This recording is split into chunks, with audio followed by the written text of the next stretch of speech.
જય શ્રી કૃષ્ણ વૈષ્ણવો। પુષ્ટિમાર્ગ એ ભાવનો માર્ગ છે, પણ આ ભાવ ત્યારે જ દ્રઢ બને જ્યારે આપણને આપણા ગુરુઘરની પરંપરાનું સાચું જ્ઞાન હોય। ઘણીવાર હવેલીના પ્રાંગણમાં આપણે ગુસાઈજી અને ગોસ્વામી આ બે શબ્દો સાંભળીએ છીએ અને તેને પર્યાય માની લઈએ છીએ, પરંતુ જેમ ગંગા અને યમુના બંને પવિત્ર હોવા છતાં પોતાનું અલગ અસ્તિત્વ ધરાવે છે, તેમ આ બંને સંબોધનો પાછળ પણ એક ગૂઢ રહસ્ય છુપાયેલું છે।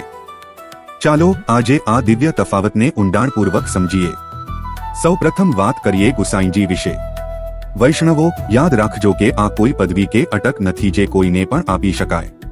આ નામ માત્ર અને માત્ર શ્રી મહાપ્રભુજીના દ્વિતીય લાલજી શ્રી વિઠ્ઠલનાથજી માટે જ અનન્ય રીતે વપરાય છે।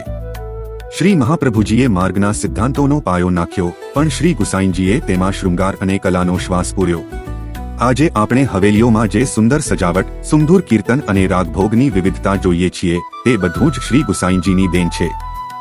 એટલે જ જ્યારે કોઈ કહે કે આજે ગુસાઈજીના ઉત્સવ છે, ત્યારે તેનો અર્થ માત્ર શ્રી વિઠ્ઠલનાથજી જ થાય છે। હવે સમજીએ ગોસ્વામી એટલે શું। ગો એટલે આપણી ઇન્દ્રિયો અને સ્વામી એટલે તેનો માલિક, જેનું જીવન અને મન સંપૂર્ણપણે પ્રભુમાં પરોવાયેલું હોય અને જેઓ ઇન્દ્રિયો પર વિજય મેળવીને ભક્તિનો માર્ગ બતાવે, તે ગોસ્વામી। શ્રી મહાપ્રભુજી અને શ્રી ગુસાઈજીના વંશમાં પ્રગટ થયેલા તમામ પુરુષ સંતાનોને ગોસ્વામી બાલક તરીકે ઓળખવામાં આવે છે।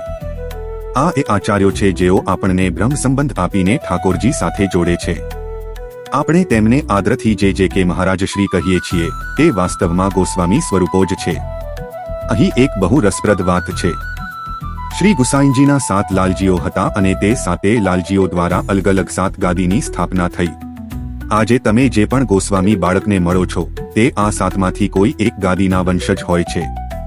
એટલે કે દરેક ગોસ્વામી બાળક શ્રી ગુસાઈજીના વંશજ તો છે જ, પણ ગુસાઈજી તરીકે માત્ર શ્રી વિઠ્ઠલનાથજી જ ઓળખાય છે। ટૂંકમાં કહીએ તો શ્રી ગુસાઈજી એ ભક્તિના માર્ગના એવા શિલ્પી છે જેમણે સેવાની રીત શીખવી, અને ગોસ્વામી આચાર્યો એ જ્યોતને આજે પણ પ્રજ્વલિત રાખનારા વાહકો છે। આ ભેદ સમજવાથી આપણી શ્રદ્ધા વધુ સ્પષ્ટ અને અતૂટ બને છે। આપણે ભાગ્યશાળી છીએ કે આપણને આવા સમર્થ ગુરુ પરંપરાનો આશ્રય મળ્યો છે। આ જ્ઞાનની જ્યોતને અન્ય વૈષ્ણવો સુધી પહોંચાડવા વિડીયો જરૂર શેર કરજો। શ્રી કૃષ્ણ શરણમ મમ। આપ સૌને નમ્ર વિનંતી છે કે જો તમને આ વાર્તામાં કોઈ સુધારો જણાય અથવા કોઈ વિશેષ માહિતી ઉમેરવા જેવી લાગે તો કોમેન્ટ બોક્સમાં ચોક્કસથી લખીને જણાવશો, જેથી આપણે સૌ સાથે મળીને માર્ગની સાચી સમજ કેળવી શકીએ। જો આ વિડીયો આપને ગમ્યો હોય તો અન્ય વૈષ્ણવો સાથે જરૂર શેર કરજો। ફરી મળીશું એક નવા સત્સંગ સાથે।